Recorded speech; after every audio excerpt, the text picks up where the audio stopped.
찬송가 259장 찬송 한 장 드리고 말씀 나누시겠습니다. 찬송가 259장입니다. 예수 십자가에 흘린 피로써 그대는 씻기어 있는가? 더러운 죄 희게 하는 능력을 그대는 참으지 하는가? 예수의 보혈로 그대는 씻기어 있는가? 마음속에 여러 가지 죄악이 깨끗이 씻기어 있는가? 주 예수와 밤낮으로 늘 함께 그대는 행동을 하는가? 아무 때나 어디서나 그대는 십자가 붙들고 있는가? 예수의 보혈로 그대는 씻기어 있는가? 마음속에 여러 가지 죄악이 깨끗이 씻기어 있는가?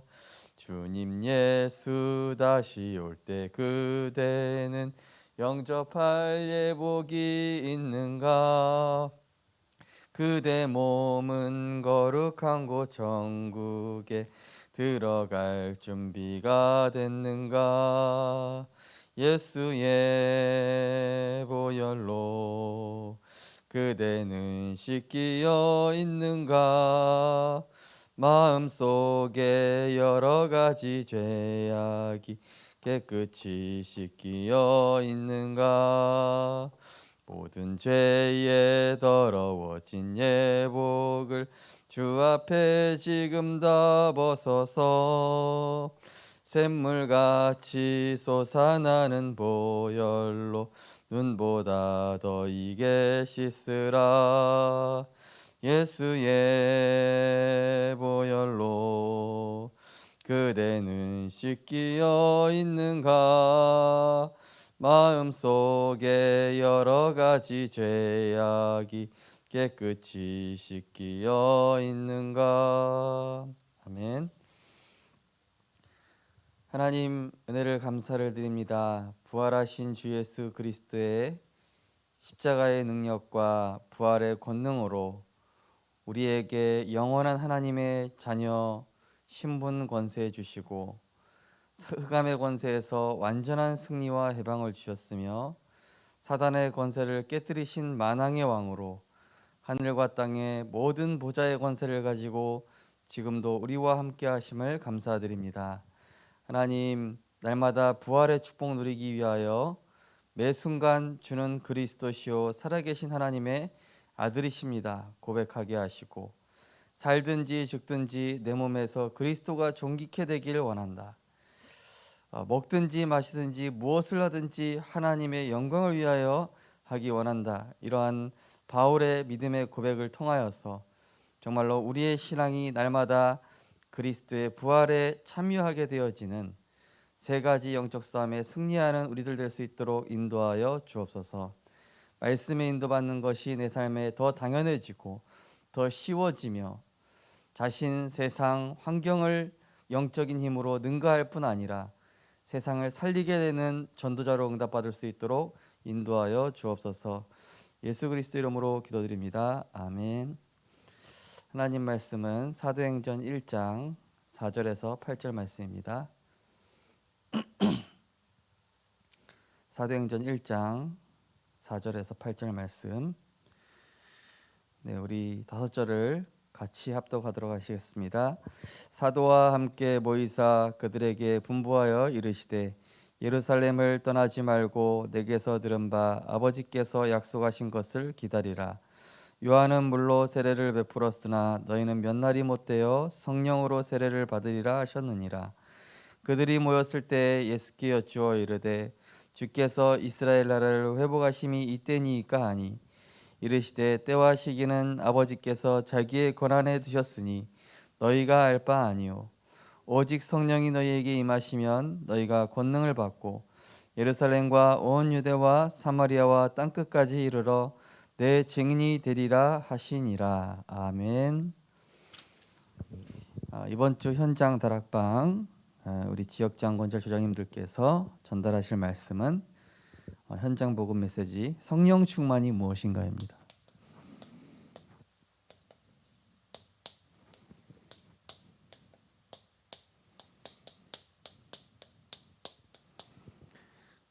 말씀은 사도행전 1장 4절에서 8절 말씀. 성령께서 지금 하시는 일이 있습니다. 그리스도께서 부활하시고 사단의 권세를 깨뜨리시고 죄와 저주를 끝내시고 하나님 만나는 길이 되셔서 우리와 함께 성령으로 함께 하시기 위해서 승천하시고 이 승천하신 다음에 우리에게 각 사람과 함께 하기 위해서 성령을 이제 보내주신 것입니다. 그렇다면 우리와 지금 마음속에 그리스도의 영이신 이 성령께서 하시는 일이 뭐냐?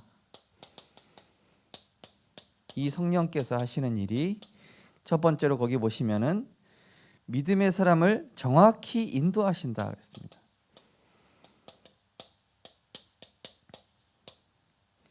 오늘도 어떤 중직자분이랑 한번 통화를 했는데요.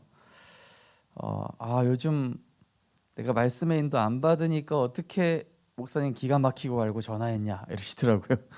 그래서 왠지 전화 드려서 말씀의 인도 잘 받으시라고 얘기해야 될 것 같아서 전화 드렸다고. 말씀의 인도 이제 잘 받아야 되겠다. 또 어떤 분은 전화 드렸더니 이 수요 예배부터 해서 금요 주일날 모든 메시지 흐름을 이분이 낱낱이 잘 인도받고 계시더라고요. 자, 왜 말씀의 인도를 받아야 됩니까? 여기에는 하나님의 중요한 계획이 있고 응답이 숨겨져 있기 때문이죠. 자, 그리고 이 성령께서는 인도하실 뿐만이 아니라 우리가 예수 그리스도 이름으로 기도할 때 응답하시죠. 오늘도 저는 우리 성도님들 위해서 기도하면서 하나님, 오늘도 우리 성도님들이 어떤 상황 속에서도 복음 누리고 환경에 사람에 속지 않게 하시고 부활하신 주 예수 그리스도의 권능으로 모든 문제를 축복으로 바꾸게 하옵소서. 자, 이 기도 응답 이렇게 할 때 우리는 한 장소에 있지만 성령께서는 시 공간을 초월하셔서 기도에 응답하시죠. 자, 또 뭐라고 되어 있습니까? 기쁨, 평안, 확신을 주신다.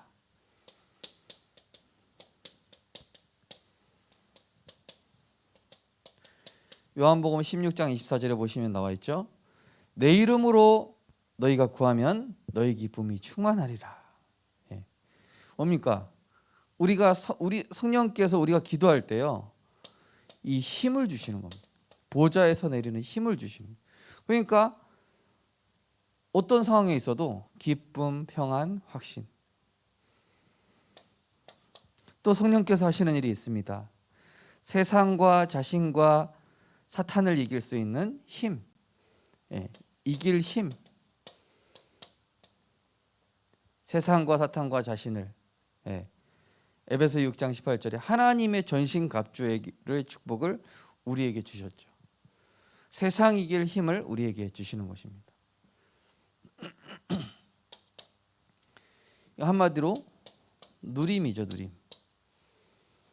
자, 그러면서 어떤 문제를 당하여도 해결책을 허락하신다. 한마디로 길을 예비하셨다. 하나님이 준비하신 반드시 좋은 길이 있다. 그래서 성령께서는 이런 일을 지금 하고 계신 것입니다. 자, 먼저 이 성경에서는 이 성령을 어떻게 설명하고 있는가? 자, 먼저 성령 내주. 자, 우리 안에 거하시는 걸 뜻합니다. 이거는 뭡니까? 우리가 구원받은 걸 뜻하는 것이죠. 그런데 오늘 이 성령 충만은 성령이 내 안에 있는 거랑 좀 다릅니다. 성령 충만은 뭐냐면은 성령 충만은 성령이 함께 하심이 나타나는 거. 성령이 나와 함께 하심을 다른 사람이 보게 되는 것이죠. 불신자가 보게 되고. 네. 지난주 어떤 렘넌트가요, 목사님 제 핵심 메시지 듣고 나니까 이 말씀 때문에 제 마음이 굉장히 찔리는 거 있죠, 이러는 거예요. 그래, 그게 성령 충만이다.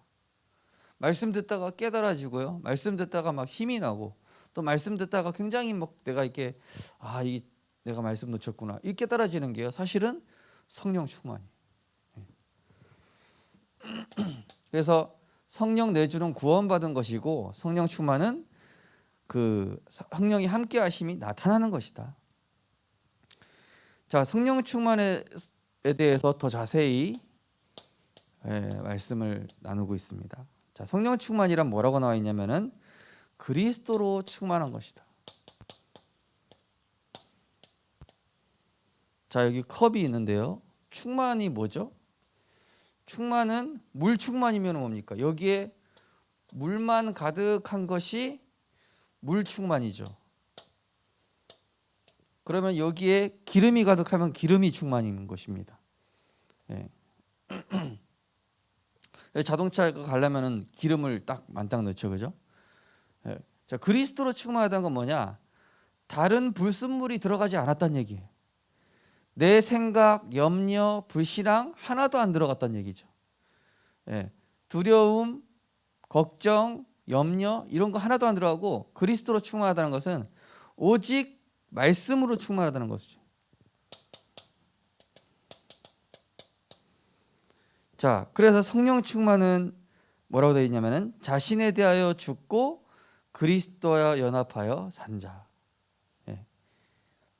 창세기 3장에 나는 죽었습니다. 육신의 것 종노릇하는 나는 죽었습니다.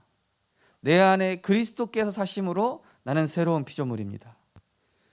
자, 이 성령 충만을 누릴 때 이 성령 충만 어떻게 누릴 것인가에 대해서 거기 나오고 있죠. 먼저는 인간의 능력이 얼마나 무능하며 나에게 유익을 주지 못한다는 거. 나는 하나님의 은혜가 없으면은 그냥 죄인일 뿐이구나.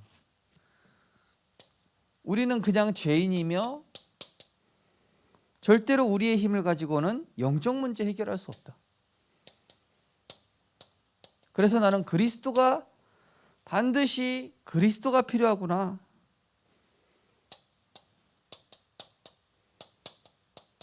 이걸 발견하는 게 성령 충만의 시작입니다. 나는 절대로 사단과 죄와 나 스스로 지옥 문제 해결할 수 없기에, 그래서 나는 그리스도가 필요합니다. 주는 그리스도시요 살아계신 하나님의 아들이십니다. 이게 성령 충만의 시작이고요. 두 번째 뭐라 되어 있습니까? 전적으로 성령의 동행하심을 믿고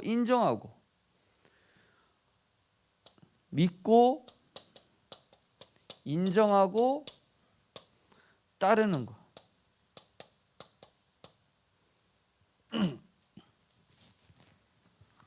우리가 예를 들어서 비행기를 타면은 비행기를 운행해 주는 그 기장의 말을 듣는 이유가, 그 기장이 우리를 안전하게 어디로 태워다 줄 거를 믿기 때문에. 우리가 버스를 타면은 그 버스 기사가 나를 목적지까지 인도해 줄 걸 믿기 때문에 믿고 인정하고 따르는 거예요. 우리 안에 계신 성령 완전하심을 내가 인정하고 믿고 따를 때 성령이 충만하게 역사하시는 거예요. 우리가 사람과의 관계 속에서도 이 사람이 나를 믿어주면은 더 잘 도와주고 싶겠죠. 근데 이 사람이 나를 못 믿어. 왠지 막 의심해. 나는 좋은 거 주려고 그러는데 막 이 사람 왠지 막 이렇게 거부하려고 그러고, 그러면은 제대로 도와줄 수가 없죠. 마찬가지로 우리 안에 계신 그리스도를 다 이루셨기 때문에 인정하고 믿고 따를 때에 충만히 역사하시는 겁니다. 이것이 이제 성령 충만 받는 길이. 세 번째 뭐라고 되어 있습니까? 나에게 성령의 권능이 나타나시려 방해되는 내 생각, 또 내 고집, 또 내 관념, 이런 거를 다 버리고 나보다 나를 더 잘하시고 더 좋은 계획을 가지심을 믿고 여기에 순종하는 삶, 이것이 바로 성령 충만이죠. 그래서 로마서 7장 19절에서 24절 거기 보시면 나와 있죠. 내 안에 두 가지 자아가 싸운다. 하나는 하나님의 법을 따르려고 하는 나와 내 안에 죄로 묶으려고 하는 그런 내가 있다. 오라 나는 공고한 사람이로다. 이 사망의 몸에서 누가 나를 건져낼 수 있으리요. 네. 또 갈라디아서 5장 16절에서 17절 보시면은 성령을 따라 행하라. 그리하면 육체의 욕심을 이루지 아니하니라. 육체의 소욕은 성령을 거스르고 성령은 육체를 거스르나니 이 둘이 서로 원수가 됨이라.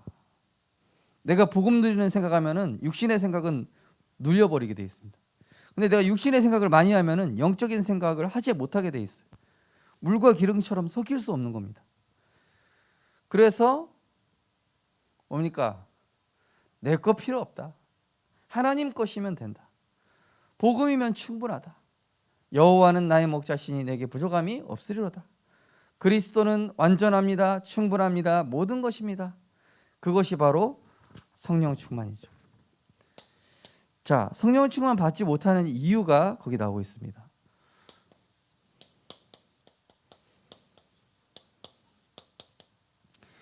자, 거기 보시면은 하나님 말씀의 무지와 말씀의 불신. 내 속에 오늘의 말씀이 어떻게 합니까? 내가 영적인 양식을,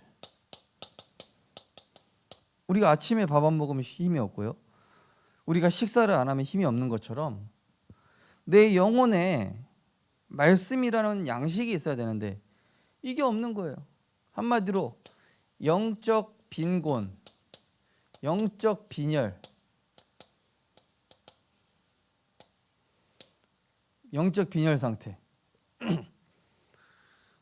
그래서 우리가 아침에 눈을 뜨면요, 영적 양식부터 먹어야 됩니다. 우리는 하나님 형상이라니까요. 우리는 하나님의 은혜가 아니면 살 수 없는 존재입니다. 반드시 영의 양식을 먹어야 돼요. 베드로전서 2장 2절 말씀처럼 신령한 젖을 사모하라. 고린도후서 6장 1절 2절 말씀처럼 지금이 은혜 받을 만한 때요. 은혜 받는 것부터 먼저 해야 된다는 얘기죠. 요한복음 15장 5절에서 10절 말씀도 주님과 붙어 있어야 되지 주님을 떠나서는 우리가 뭐 할 수 없습니다. 열매 맺게 하시는 분은 그리스도시죠. 또 뭡니까? 교만한 자기 생각. 잠언 16장 18절에 보면은 교만은 패망의 선봉이요 거만함은 넘어짐의 앞잡이입니다. 교만, 비슷한 말이죠. 거만. 내 생각, 내 경험, 이걸 앞세우는 것이죠. 이러면 성령 충만 놓치게 됩니다. 또 뭐가 있습니까? 환경과 사람을 보고 의지하거나 환경과 사람을 두려워합니다. 골리앗 보고 벌벌 떤 거예요. 풍랑을 보고 또 대단한 이 애굽 사람들을 보고 놀란 겁니다. 예. 잠언 29장 25절 말씀이죠. 사람을 두려워하면 올무에 걸리게 되거니와, 사람을 두려워하면 올무에 걸리게 되거니와 여호와를 의지하는 자는 안전하리라 그랬습니다. 여호와를 의지해야 되는데 사람을 의지하거나 사람을 두려워하거나 이러면은 이제 좀 힘들어지는 것이죠. 또 숨은 죄, 뭔가 숨은 계산, 숨은 동기, 요것 때문에 망한 게 이제 가룟 유다, 그 다음에 아나니아 삽비라죠. 그리고 참 평안, 참 승리, 참 소망이 아닌 것들을 사랑하기 때문에 한마디로 복음 아닌 영적인 것, 이 반대되는 거, 한마디로 육신 것이죠. 육신 것을 사랑하면은 성령 충만 받을 수 없다. 하나님을 신뢰하는 마음이 적기 때문이다. 하나님의 축복의 명령에 순종하지 않기 때문이다. 하나님을 100% 신뢰해야 되는데 뭔가 약간 의심, 약간 모자란 듯한, 그래도 이러면서 하나님의 능력을 100% 신뢰하지 못하는 이런 부분 때문에 성령 충만의 역사를 맛보지 못할 수 있습니다. 또 하나님의 축복의 명령에 순종하지 않기 때문에, 예를 들어서 강단의 미션이 나왔으면은요, 이 미션은요 응답이거든요. 롯의 사위들처럼 말씀을 우습게 보고 농담으로 여겼다. 그러면은 응답받을 수 없죠. 자, 그래서 결론적으로 이번 주 강단 말씀입니다. 매일 부활하신 그리스도로 운명을 바꾸는 것입니다. 운명은 뭐죠? 내 생각이 운명입니다. 뭐가 운명입니까? 내 주장이 운명입니다. 내 입장이 운명입니다. 하나님 말씀 없으면 내 운명대로 살게 돼 있어요. 12가지로. 그래서 강단에 말씀드렸던 것처럼 디모데전서 4장 5절에 말씀과 기도로 거룩하여짐이라. 저도요, 이 말씀 붙잡으면요, 제 생각이 없어지고 단순해지더라고요. 복잡해지지 않고. 그리고 요한복음 17장 17절에 보면 예수님께서 제자들을 위해서 기도할 때 진리로 그들을 거룩하게 하옵소서. 하나님의 말씀이 우리의 마음과 생각에 비춰져야만, 그것도 어느 정도요? 발목, 무릎, 허리를 넘어서 완전히 충만히 채워지는, 에스겔서 47장 말씀처럼 말이죠. 그래서 이번 한 주간 부활하신 그리스도로 충만해지셔서 내 운명대로 사는 것이 아니라 하나님의 언약 안에 있는 미래, 하나님의 언약 안에 있는 내 삶, 전도자의 삶으로 모든 현장의 영적 흐름을 바꾸게 되는 은혜가 있으셨으면 좋겠습니다. 그래서 제가 한 가지 빠뜨렸는데, 한마디로 매일 그리스도로 운명을 바꾼다는 것은 내 중심, 여기에 따라 흐름이 만들어지고 내 인생의 흐름은 미래를 결정하는, 내 삶의 중심을 어디에 두고 있는가, 그렇다면 내 삶의 흐름이 지금 어디에 이끌려가고 있는가, 그것은 나의 미래가 됩니다. 내가 육신 중심이면은 육신 흐름, 세상 흐름 따라가다가 결국 글로 가는 거예요. 그러나 하나님 중심, 말씀 중심이면은 성령의 흐름 따라 인도받아 가지고 237의 미래가 열리게 되는 거죠. 기도하겠습니다. 하나님 감사드립니다. 이번 한 주간 부활하신 그리스도로 날마다 나의 중심, 나의 흐름, 나의 미래가 하나님 안에서, 성령 안에서 정말로 하나님의 것으로 인도받는 우리들 되길 수 있도록 인도하여 주옵소서. 나보다 완전하신 하나님의 그 말씀으로 날마다 충만히 채움으로 내 생각이 앞서지 않게 하시고, 내 의지가 앞서지 않게 하시고, 내 감정이 앞서지 않게 하시며, 부활하신 그리스도 안에 있는 그 말씀 가지고 말씀과 기도로 거룩해지는 시간, 진리로 내 영혼 육이 하나님과 통하는 시간 가짐으로 모든 현장을 보좌화시키는 우리 모든 성도님들 렘넌트들 될 수 있도록 축복하여 주옵소서. 예수 그리스도 이름으로 기도드리옵나이다. 아멘. 감사합니다.